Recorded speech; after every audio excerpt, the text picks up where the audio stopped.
महिलाओं की सुरक्षा, शिक्षा, स्वास्थ्य, ये है मुद्दे, ठीक है। और राष्ट्रवाद यही होता है कि जो जनता की समस्याएं हैं उनको हल करा जाए, जनता की सुनवाई हो, क्योंकि ये देश जनता का है, लोकतंत्र है। यहाँ इनका क्या इरादा है ये सुनते नहीं हैं। जनता आवाज़ उठाती है, आलोचना करती है, अपने अधिकारों की मांग करती है, तो ये लोग दबाना चाहते हैं। ये कोई ना लोकतंत्र है ना राष्ट्रवाद है। आपने जूते का मुद्दा बताया था, उस पर उनका कहना था जी, ये अपमानित किया है अमेठी की जनता को। अपमान जिस तरह से ये लोग चुनाव लड़ते हैं, पैसे ऐसे बांट के और इस तरह से गांव में जाके मीडिया के सामने जूते बांटना या साड़ी का वितरण करना, ये गलत बात है। ऐसे नहीं चुनाव लड़े जाते। चुनाव ऐसे लड़े जाते हैं कि आप जाइए, लोगों के बीच में जाइए, उनकी समस्याओं को सुनिए और उनको हल करने की कोशिश करिए और अपनी बात बताइए कि आपकी पार्टी क्या करेगी जनता के लिए।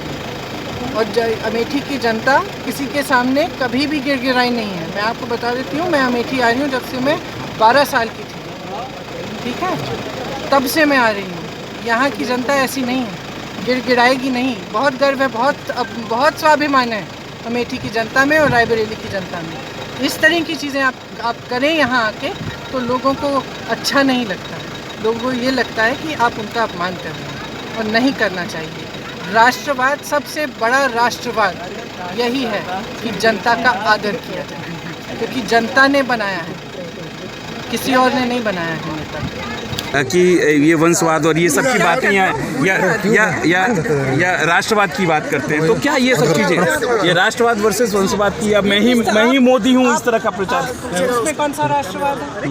अगर आप ही हैं तो राष्ट्रवाद कौन सा है? राष्ट्रवाद का क्या मतलब है? देशभक्ति, देश प्रेम। देश कौन है? देश की जनता है, जनता का प्रेम। अगर आपको सिर्फ अपना ही मोह है तो ये राष्ट्रवाद कैसे? जहाँ जहाँ मैं जाती हूँ लोग बहुत त्रस्त हैं, बहुत प्रताड़ित हैं।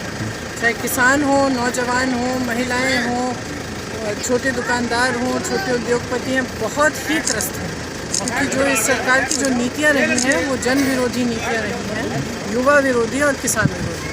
किसी भी तरह से किसान की मदद नहीं की गई। जहाँ यहाँ तो बहुत, पता नहीं गुजरात में भी ये समस्या है कि नहीं, यहाँ आवारा पशुओं की बहुत बड़ी समस्या है, बहुत बड़ी समस्या है। इससे उपज के दाम नहीं मिलते हैं, खाद नहीं मिलती, बीज नहीं, खाद की कीमत 5 किलो कम कर दी, वजन भी।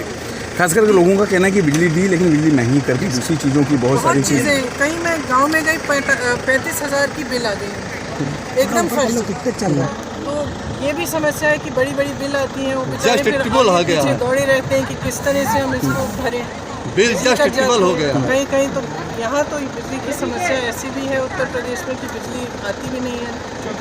खास करके जिस तरह से रोड शो बनारस से लेके पूर्वांचल में एक संदेश देने का पीएम ने किया, आप भी ऐसा सुनने में आया था कि वाराणसी से लड़ रही हैं, फिर इसके बाद ये जो संदेश होते हैं ना कि लोगों को जीप में बिठा के, बसों में बिठा के इकट्ठा करके बड़े बड़े लाखों लोग से भाषण दे दिया आपने, ये एक तरह का संदेश है।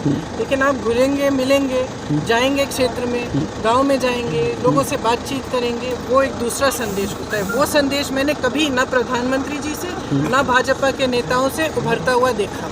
प्रधानमंत्री जी अपने ही क्षेत्र में एक भी गांव में नहीं गए हैं, एक भी परिवार से वो मिले नहीं हैं, किसी से गले नहीं लगे, किसी से ये नहीं पूछा कि आप कैसे हैं, कैसे, क्या समस्याएं हैं आपकी, किस संघर्ष में जूझ रहे हैं, कुछ नहीं पूछा। अरे ये उठाने जाएगा खास करके तो ये जो प्रचार वाले संदेश हैं ये देना बहुत आसान है, खास तौर से जब आपके पास इतनी संपत्ति है जितनी भाजपा के पास है। प्रचार करना बहुत बहुत आसान है, बड़े बड़े लोगों को इकट्ठा करना आसान है, लोगों की समस्याओं को हल करना असली बात है।